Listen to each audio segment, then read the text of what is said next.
പച്ചപ്പിൻ്റെയും ജൈവകൃഷിയുടെയും ലോകത്തേക്ക് ചുവടുവെക്കുകയാണ് ഗൾഫിലെ ചില വിദ്യാലയങ്ങളും. ബദലിൻ്റെ പുതുരീതി തന്നെയാണ് അവർ വികസിപ്പിച്ചെടുക്കുന്നത്. UAE-യിൽ അത്തരമൊരു വിദ്യാലയത്തിലെ വിളവെടുപ്പ് ഉത്സവമായിരുന്നു പോയ വാരം. നാട്ടുവിദ്യാലയങ്ങളിൽ ചിലതെങ്കിലും കൃഷിപാഠങ്ങൾ നേരത്തെ തന്നെ തങ്ങളുടെ പാഠ്യപദ്ധതിയുടെ ഭാഗമാക്കി മാറ്റിയിട്ടുണ്ട്. സ്കൂൾ മുറ്റത്ത് കൃഷി ചെയ്തും ചെടികൾ നട്ടും പരിസ്ഥിതി അവബോധം രൂപപ്പെടുത്താൻ അവർക്കായി. എന്നാൽ പരദേശത്തെ മിക്ക വിദ്യാലയങ്ങളും വഴിമാറാൻ മടിച്ചു നിൽക്കുകയായിരുന്നു ഇതുവരെയും. അവിടെയാണ് ഹാബിറ്റാറ്റ് എന്ന ഒരു വിദ്യാലയവും അവിടുത്തെ കുട്ടികളും ഒരു വഴിമാറ്റത്തിന് തുനിയുന്നതും അതിൽ ഗംഭീര വിജയം നേടുന്നതും. ക്യാമ്പസിൽ പച്ചപ്പിന്റെ തടങ്ങൾ രൂപപ്പെടുത്തിയതും ചെറിയ രൂപത്തിൽ കൃഷി ഇറക്കിയും പ്രവാസികളുടെ പുതുതലമുറ മുന്നേറ്റം കുറിക്കുകയാണ്. ആ കാഴ്ച നമ്മെ അത്ഭുതപ്പെടുത്തുക തന്നെ ചെയ്യും. ഇത് UAE-യിലെ അജ്മാനിൽ പ്രവർത്തിക്കുന്ന ഹാബിറ്റാറ്റ് സ്കൂൾ. വായനയിലും പഠനത്തിലും മാത്രമല്ല, ജീവിത രീതിയിലും ബദൽ സ്വപ്നം കാണുന്നവരാണ് സ്കൂൾ നടത്തിപ്പുകാർ. അതുകൊണ്ട് തന്നെ ക്യാമ്പസിൽ ഹരിതാഭ സൃഷ്ടിക്കാനും കൃഷിയുടെ പ്രായോഗിക പാഠങ്ങൾ കുട്ടികളെ അനുഭവിപ്പിക്കാനും അവർ തുടക്കം മുതൽ ശ്രദ്ധിച്ചു. മണലിൽ വിത്തിറക്കാൻ മാത്രമല്ല, വിള കൊയ്യാനും അവസരമൊരുക്കി. കൃഷിയെ അനുഭവിച്ചറിയാനുള്ള അവസരം ഒരുക്കുകയായിരുന്നു ഇതിലൂടെ. ക്യാമ്പസിന്റെ കൊയ്ത്തുത്സവമായിരുന്നു കഴിഞ്ഞ ദിവസം. എല്ലാം കൊണ്ടും കെങ്കേമമായ ഉത്സവം.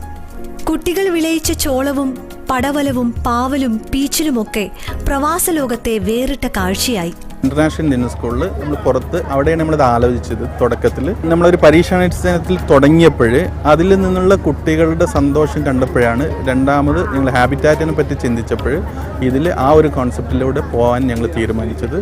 ശീതളിമ നിറഞ്ഞ അന്തരീക്ഷത്തിൽ തക്കാളി കൃഷിയും പുരോഗമിക്കുന്നുണ്ട് ഹാബിറ്റാറ്റ് സ്കൂളിൽ. ഇത് 3-ാം തവണയാണ് ഹാബിറ്റാറ്റിലെ കൃഷി വിപ്ലവം. ആദ്യം 700 കിലോയും പിന്നീട് 1300 കിലോയും. ഇത്തവണ വിളവെടുത്ത ധാന്യങ്ങളും പച്ചക്കറികളും 1500 കിലോയ്ക്ക് മുകളിൽ. നേരത്തെ മരുഭൂമിയിൽ കപ്പ വിളയിച്ചും ഹാബിറ്റാറ്റ് വിദ്യാലയം മാതൃകയായിരുന്നു. സാബിറ ബേബി ഉൾപ്പെടെ 2 ഫാമിംഗ് ടീച്ചർമാർ ഇവിടെയുണ്ട്. നടുന്നത് മുതൽ ഹാർവെസ്റ്റ് ചെയ്യുന്ന പല സ്റ്റേജസ് ഉണ്ടല്ലോ. നട്ട് തടമൊരുക്കി വിത്തിട്ട് അതിനുശേഷം വളമിട്ട് പിന്നെ വെള്ളം ഒഴിക്കുന്നത് മുതൽ നട്ട് ട്രെയിൽ ചെയ്യുന്നതുണ്ട്, പ്രൂൺ ചെയ്യുന്നതുണ്ട്, അത് കഴിഞ്ഞ് ഹാർവെസ്റ്റിങ്. അപ്പോൾ എല്ലാ സ്റ്റേജസിലും നമ്മൾ കുട്ടികളുടെ ഇൻവോൾവ്മെന്റ് ഉണ്ട്. ഇതിനു പുറമെ കേരളത്തിൽ വിവിധ കാർഷിക പുരസ്കാരങ്ങൾ നേടിയ മിനി ഏലിയാസ് കൂടി വന്നതോടെ ഹാബിറ്റാറ്റിലെ പച്ചപ്പിന്റെ പരിധി കൂടി. ഇവിടത്തെ രീതി ആദ്യം വന്നപ്പോൾ എനിക്കൊന്നും മനസ്സിലാക്കാൻ പറ്റില്ല. കാരണം ഇവിടുത്തെ മണ്ണും നാട്ടിലെ മണ്ണും തമ്മിൽ വ്യത്യാസം ഉണ്ടായിരുന്നു. പക്ഷെ അതൊക്കെ പഠിച്ച് ഇപ്പം നാട്ടിലെ അതേ ലെവലായി. കാരണം മണ്ണും ആ രീതിയിൽ. കുട്ടികളും രക്ഷിതാക്കളും കൃഷിയെയും പച്ചപ്പിനെയും അതിരറ്റ് പ്രണയിക്കുന്നു. ഫാമിംഗ് ആഴ്ചയിൽ ഒരു ദിവസമുണ്ട്. ഒരു ദിവസം ഫാമിലാണെങ്കിൽ നെക്സ്റ്റ് വീക്ക് നമ്മൾ ഫാമിങ്ങിനെ കുറിച്ച് പഠിക്കുകയാണ് ചെയ്യാറ്. എല്ലാ ക്ലാസ്സിനും ഫാമിംഗ് ടീച്ചേഴ്സ് ഉണ്ട്. ഇവിടെ നല്ല എക്സ്പീരിയൻസ് ആണ്. കുറച്ച് മുമ്പ് ചെറുതായിട്ടാണ് കൃഷി തുടങ്ങിയത്, ഇപ്പോൾ കുറേ ആയി. ധാന്യങ്ങൾക്കും പച്ചക്കറികൾക്കും പുറമെ ഔഷധ സസ്യങ്ങളും ക്യാമ്പസിൽ സമൃദ്ധമായി വളരുന്നുണ്ട്. പ്രകൃതിക്കൊപ്പം നടന്നും ഹരിതാഭം നിറഞ്ഞ മനസ്സ് സൂക്ഷിച്ചും പ്രവാസ ലോകത്തും കുട്ടികൾ പുതുലോകം രൂപപ്പെടുത്തുകയാണ്. ബദലിന്റെ വഴിയിലെ ഈ വലിയ ചുവടുവെപ്പിനെ ഇവർ ആഹ്ലാദപൂർവ്വം ഏറ്റുവാങ്ങുന്നു. മുഖ്യധാരാ വിദ്യാലയങ്ങൾ പലതും മടിച്ചു നിന്നിടത്താണ് ഹാബിറ്റാറ്റ് പോലുള്ള പള്ളിക്കൂടങ്ങൾ പ്രകൃതിയിലേക്ക് വഴി നടക്കാൻ കുട്ടികളെ പ്രേരിപ്പിക്കുന്നത്. ഇതൊരു നല്ല വഴിമാറ്റമാണ്.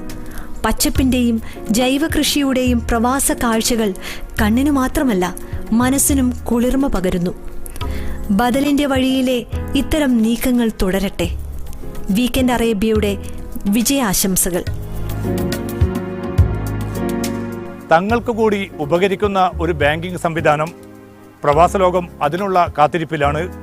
വീക്കെൻഡ് അറേബ്യ അവസാനിക്കുന്നില്ല. ഈ എപ്പിസോഡിനെ കുറിച്ച് നിങ്ങളുടെ അഭിപ്രായങ്ങൾ, വിലയിരുത്തൽ, വിമർശനങ്ങൾ ഞങ്ങൾക്ക് പ്രധാനമാണ്. വീക്കെൻഡ് അറേബ്യയിൽ ഉൾപ്പെടുത്താൻ ആഗ്രഹിക്കുന്നവ നിങ്ങൾക്കും നിർദ്ദേശിക്കാവുന്നതാണ്. വീക്കെൻഡ് അറേബ്യയുടെ മുൻ എപ്പിസോഡുകൾക്ക് ഞങ്ങളുടെ വെബ്സൈറ്റ് സന്ദർശിക്കുക, media1tv.in. തൽക്കാലം വിട. അടുത്ത വാരാന്ത്യത്തിൽ വീണ്ടും.